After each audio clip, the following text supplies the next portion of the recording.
एक नगर में चंद्र नामक राजा का शासन था। उसके राजमहल के बगीचे में बंदरों का एक समूह रहता था। बगीचे के फलों के अतिरिक्त राजा के सेवकों द्वारा प्रतिदिन प्रदान किए जा रहे भोजन का सेवन कर वे बहुत हृष्ट-पुष्ट हो गए थे। बंदरों का सरदार वानर राज एक बूढ़ा बंदर था जो अति बुद्धिमान था। समय समय पर वह अपना परामर्श बंदरों के समूह को दिया करता। राजमहल में 2 भेड़ें भी रहती थीं। राजा के पुत्र उनके साथ खेला करते थे। 2 भेड़ों में से एक भेड़ बहुत चटोरी थी। जब मन करता वह रसोई घर में घुस जाती और वहां खाने की जो भी चीजें पाती खा जाती। रसोइया भेड़ की इस हरकत पर बहुत क्रोधित होता और जो हाथ में आता वह वस्तु फेंक कर उसे मारता। एक दिन वानरराज ने रसोइये को भेड़ को एक बर्तन फेंक कर मारते हुए देखा। वह सोचने लगा, कहीं रसोइये और भेड़ की यह तनातनी बंदरों के विनाश का कारण न बन जाए। ये चटोरी भेड़ तो खाने के लोभ में यदाकदा रसोई घर में जाती रहेगी। यदि किसी दिन क्रोधवश रसोइये ने चूल्हे की जलती हुई लकड़ी उस पर फेंक दी तो अनर्थ हो जाएगा। भेड़ का ऊन से ढका शरीर आग पकड़ लेगा। भागते हुए भेड़ अस्तबल पहुंच गई तो सूखी घास से भरा अस्तबल धधक उठेगा। घोड़े जल जाएंगे और फिर वही बंदरों का काल बनेंगे। ये विचार मस्तिष्क में आते ही वानरराज ने अपने समूह की सभा बुलाई और अपना संदेह जाहिर किया। उसने परामर्श दिया कि इससे पूर्व कि रसोइये और भेड़ों के बीच की लड़ाई हमारे लिए प्राणघातक सिद्ध हो, हमें राजमहल छोड़ देना चाहिए, अन्यथा हमारा विनाश निश्चित है।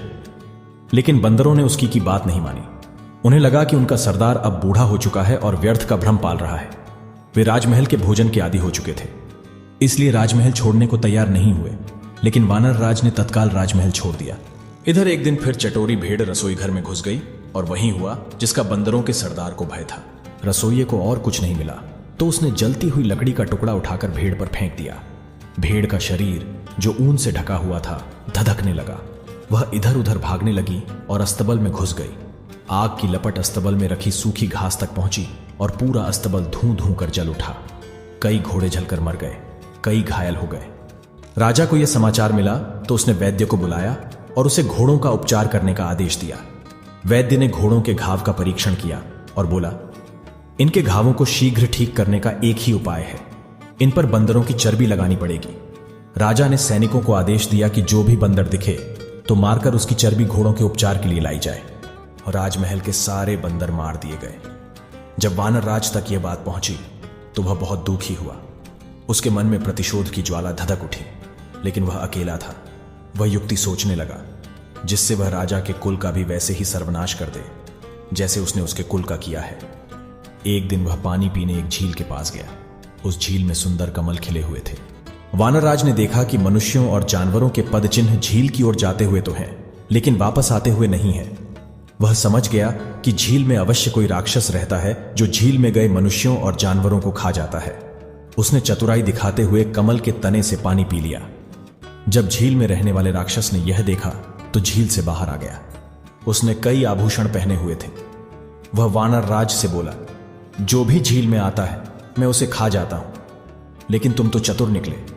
मैं तुम्हारी चतुराई देख प्रसन्न हूं, मांगो क्या मांगते हो।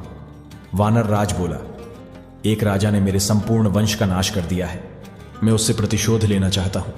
आप मेरी सहायता करें, मुझे अपना कंठहार दे दे।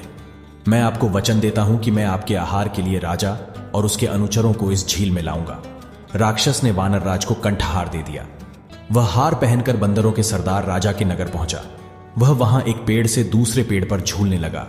जिसकी भी दृष्टि उस पर पड़ती वह कंठहार देखकर दंग रह जाता। राजा के सैनिकों की दृष्टि भी उस पर पड़ी और वे उसे पकड़कर राजा के समक्ष ले गए। राजा ने उससे पूछा, तुम्हें यह कीमती कंठहार कहां से प्राप्त हुआ। वानरराज ने उत्तर दिया, महाराज, यह हार मुझे समृद्धि के देवता द्वारा प्रदान किया गया है। वह जंगल के बीचों बीच स्थित एक झील में निवास करते हैं। जब सूर्य आधा उदय हुआ होता है उस समय जो व्यक्ति उस झील में डुबकी लगा ले तो उसे समृद्धि के देवता का आशीर्वाद और कंठहार प्राप्त होता है। राजा उसकी बातों में आ गया। वह अपनी पत्नी और पूरे परिवार सहित उस झील में डुबकी लगाने को तैयार हो गया। वानरराज ने कहा, कल सुबह की मंगल बेला में पधारिए। लोभ में अंधा हो चुका राजा अगली सुबह अपनी पत्नी, पुत्र, परिवारजन, मंत्रियों और सेवकों सहित झील पहुंचा। वानरराज भी उनके साथ था। वह बोला, महाराज, सबको अलग अलग स्थानों से झील में उतरना होगा। सबके जाने के बाद आप अंत में झील में उतरिए। राजा की पत्नी, पुत्र, परिवारजन, मंत्री, सेवक सभी अलग अलग स्थानों से झील में उतर गए और राक्षस द्वारा खा लिए गए। बहुत देर तक जब कोई बाहर नहीं आया तो राजा ने चिंतित होकर पूछा, हे वानरराज, मेरे पत्नी, पुत्र, परिवारजन, मंत्री और सेवक बाहर क्यों नहीं आ रहे हैं? तब वानरराज एक पेड़ के ऊपर चढ़ गया और राजा से बोला, अरे दुष्ट, तुम्हारा समस्त परिवार, मंत्री और सेवक राक्षस द्वारा खा लिए गए हैं। तुमने मेरे परिवार को मौत के घाट उतारा था। आज मैंने उसका प्रतिशोध ले लिया है। शिक्षा, अगर आप किसी के साथ बुरा करोगे तो बुरा ही फल पाओगे। इसीलिए हमें भी किसी के साथ भी बुरा नहीं करना चाहिए। सभी के बारे में अच्छा सोचें और करें, अंत में फल अच्छा ही प्राप्त होगा। दोस्तों, आपको हमारी वीडियो पसंद आई हो तो आप कमेंट बॉक्स में जाकर जरूर बताएं, और चैनल पर नए हैं तो चैनल को सब्सक्राइब जरूर करें और बेल आइकन को जरूर दबाएं। Thanks for watching.